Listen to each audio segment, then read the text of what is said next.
ప్రభు యేసుక్రీస్తు నామములో మీ అందరికీ శుభములు.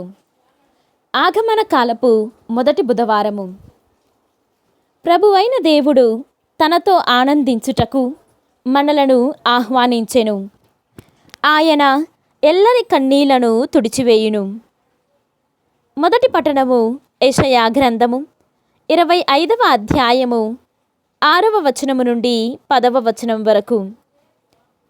ఆ దినమున సర్వశక్తిమంతుడైన ప్రభువు ఈ పర్వతము మీద సకల జాతులకు విందు సిద్ధము చేయును. అది ప్రశస్త మాంసభక్షములతో మధువుతో కూడియుండును. కొవ్విన పశువుల మాంసముతో తేరుకొనిన ద్రాక్షారసముతో నిండియుండును. సకల జాతి జనులు విచారముతో కప్పుకొనిన ముసుగును, సకల ప్రజలను కప్పియున్న దుఃఖపు తెరను ఈ పర్వతము మీద అతడు తొలగించును. ప్రభువైన యావే మృత్యువును సదా నాశనము చేయును. ఎల్లరి కన్నీళ్లను తుడిచివేయును. భూమి మీద సకల స్థలములలో తన ప్రజలకు కలిగిన అవమానమును తొలగించును. ప్రభువు స్వయముగా పలికిన పలుకిది. ఆ దినమున జనులు ఇట్లు చెప్పుకొందురు, ఈయన మన ప్రభువు, మనము ఇతనిని నమ్మితిమి, ఇతడు మనలను కాపాడెను.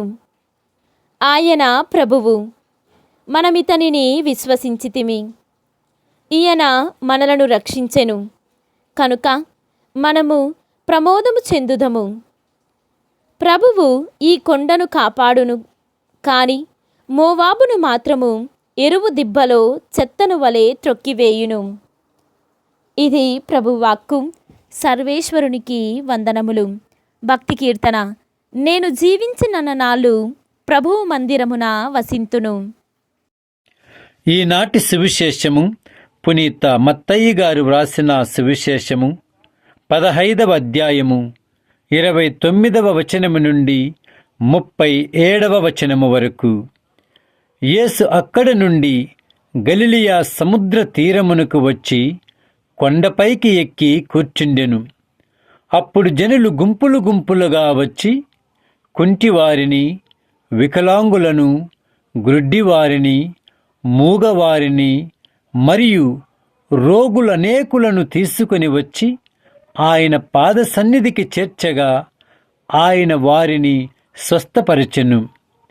అప్పుడు మూగవారు మాటలాడుట, వికలాంగులు అంగపుష్టి పొందుట, కుంటివారు నడుచుట, గ్రుడ్డివారు చూచుట జనసమూహము కాంచి విస్మయము పొంది ఇశ్రాయేలు దేవుణ్ణి స్తుతించిరి. అనంతరం యేసు తన శిష్యులను పిలిచి, ఈ జనులు 3 దినముల నుండి ఇక్కడ ఉన్నారు.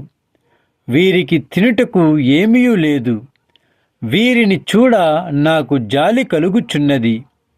వీరు మార్గమధ్యమున అలసి సొలసి పడిపోవుదురేమో. వీరిని పస్తుగా పంపివేయుట నాకు ఇష్టము లేదు అనెను. అప్పుడు శిష్యులు, ఈ ఎడారిలో ఇంతటి జనసమూహమునకు కావలసినంత ఆహారము మనము ఎచ్చట నుండి కొనిరాగలము అని పలికిరి. అంతట యేసు, మీ యొద్ద ఎన్ని రొట్టెలు ఉన్నవి అని వారిని అడిగెను. 7 రొట్టెలు, కొన్ని చిన్న చేపలున్నవని శిష్యులు పలికిరి. ఆయన జనసమూహమును నేల మీద కూర్చుండమని ఆజ్ఞాపించెను.